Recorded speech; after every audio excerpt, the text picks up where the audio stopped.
Hi members, welcome to this video lesson featuring Mr. Utterson in Jekyll and Hyde. Hope you're all doing well today. Okay, so who is he? He's an old friend of Jekyll and his lawyer. He's also closely connected to the reader as we see the story develop through his eyes. This provides continuity from start to finish. The structure of the story, remember, is third person limited narrative. That means that the narrator only knows the thoughts and feelings of one character. In this case, that character is Utterson. He's a lawyer, so he's got that respectability.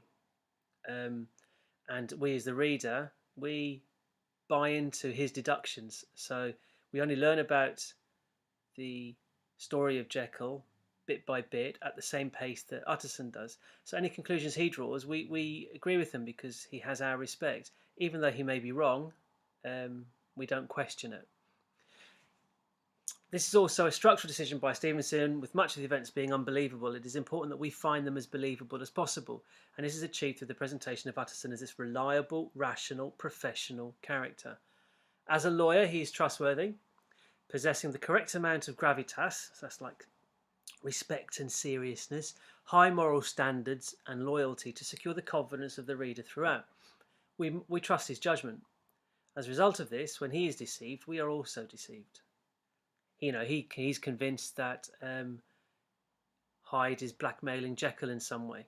So we too are convinced that that must be the case. He sees Hyde as an immoral and evil character and is deeply concerned for his friend's well-being. He believes Hyde is in some way blackmailing Jekyll. So he is, and a list of adjectives to describe him: loyal, respected, reputable, reliable, possibly repressed, long, lean, dusty, dreary, yet somehow lovable. Okay, hasn't been to the theatre in 20 years. Enjoys a drink, but only alone. So there's remember, there's that expectation of men in Victorian society of a certain standing that they must behave in a particular fashion. Scandal and to be avoided at all costs because their reputation is important. Rational, wealthy, successful, austere with himself, caring about his public image. Austere with himself, he's like very strict and serious with himself, but also caring about those less fortunate and in trouble with the law. Professional and trustworthy, the perfect Victorian gentleman, preserving order and decorum. Backward in sentiment implies that, unlike Jekyll, Utterson is more conservative, or at least this is the image he wishes to portray publicly. So who does he align himself with? Lanyon, who's the more traditional conservative doctor, or Jekyll, the more progressive, forward-thinking doctor? Well, it appears that he's more engaged with Jekyll's life than he is with Lanyon's. Some further observations from me. He's an old friend of Jekyll and Lanyon and is particularly close to Enfield, with whom he shares regular Sunday walks. Now, to the outside world, it's a confusion as to why these two gentlemen even spend a second together. They look utterly miserable on their walks, but yet for each of them, it's the chief jewel of their week. That's interesting. There's the duality theme as well. There's also, Victorian repression there. Two men couldn't be seen to be enjoying a Sunday walk together, so they must look like they're utterly miserable. And from whom he learns about the incident of Hyde and the little girl. So it's Enfield that tells him about Hyde and the little girl. Now Utterson has already heard about Hyde through Jekyll's will, and there was already a red flag in his mind as to who this person was. He was already curious about Hyde. Jekyll's one of his oldest friends. He's done his will, and Jekyll leaves that very odd part of his will where he says that if he dies, or mysteriously if he disappears for 3 months, then all his wealth goes to Hyde.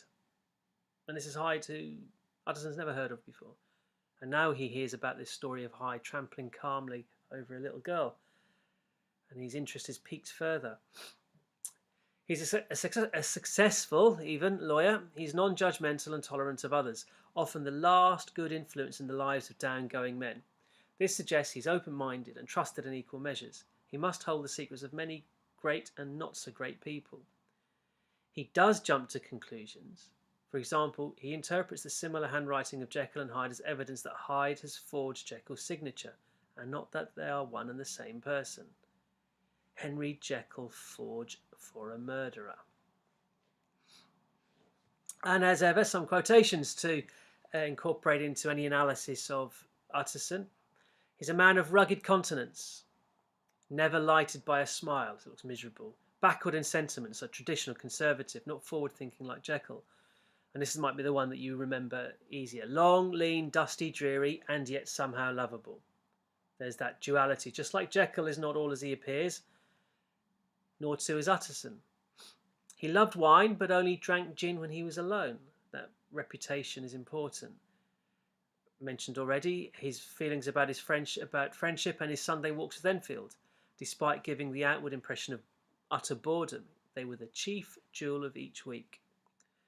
Reflecting his attitude towards finding out more about Hyde and the enthusiasm with which he embarks upon this investigation that he sees as his duty. If he be Mr. Hyde, I shall be Mr. Seek. Implying it's a challenge, it's a game, it's some form of excitement there. Remember, he's probably completely bored with his life, and this is giving him an outlet. So, you know, in some ways similar to Jekyll and Hyde. Just a point there, Hyde is a deliberate use of a homophone by Stevenson, a play on the word hide. Okay, oh, I didn't realise I'd annotated these, but there you go. Never lighted by a smile, theme of duality, yeah, we got that. The description of him being lovable ensures the reader responds positively to him. Yes, that's good. And the bottom one, his determination to protect his friend. He sees it as something of a game and enthusiastically commits to it. Why? Does it hint at a curiosity about things beyond his control? Perhaps he's fed up with constantly worrying about his own reputation. Okay, another page of quotations, and you can use these quotations with other themes. Part of your other revision, you can explode a quotation. So pick a quotation, link it to other characters, link it to themes. This document had long been the lawyer's eyesore. That's referring to Jekyll's will, which I mentioned a minute ago, which left all his wealth to the mysterious Hyde. Poor Jekyll, my mind misgives he is in deep waters, reflects his concern that Hyde has some hold over his old friend, and he does set about doing whatever he can to safeguard Jekyll's reputation. His fears regarding Jekyll, the thoughts of his mind, besides, are of the gloomiest dye. He was conscious of some touch of that terror. I think I've got a little annotation there, which is going to go over the next one. Alliteration, touch of that terror, highlighting his fear, and it's quite a gothic image there. Touch of that terror. I'll take care of that. Professional honour and faith to his dead friend were stringent obligations. Represses a desire to know more in order to do what is right. Talking about Lanyon, he resists furthering his own knowledge if it means betraying his friend, a promise to a friend. He will honour his friend's request first and foremost. I would say nothing of this paper. If your master has fled or is dead, we may at least save his credit. This is his loyalty to Jekyll, and he's talking to Poole. Again, Jekyll's reputation is the most important thing to ensure isn't tarnished. Okay, links to theme and context. Long, lean, dusty, dreary, yet somehow lovable, as we've mentioned a couple of times. Our initial introduction to Utterson instantly connects him to the theme of duality. He's a respectable lawyer, acutely aware that in the late Victorian era he had to be seen to behave publicly in a particular way, or risk bringing shame upon him and his family. We know that he is austere with himself, yet he admits to a sense of envy of those down-going men he represents and their capacity to act more on impulse than he ever could.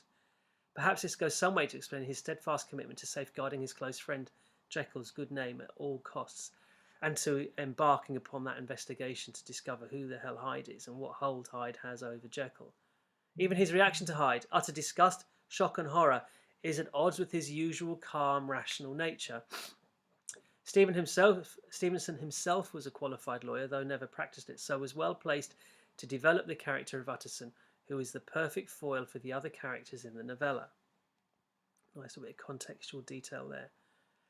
And finally, exam relevance. Any question on mystery or the build-up of tension. Obviously, any question on character himself. He can be incorporated into any question on other characters. Explore what his interaction with them says about their character.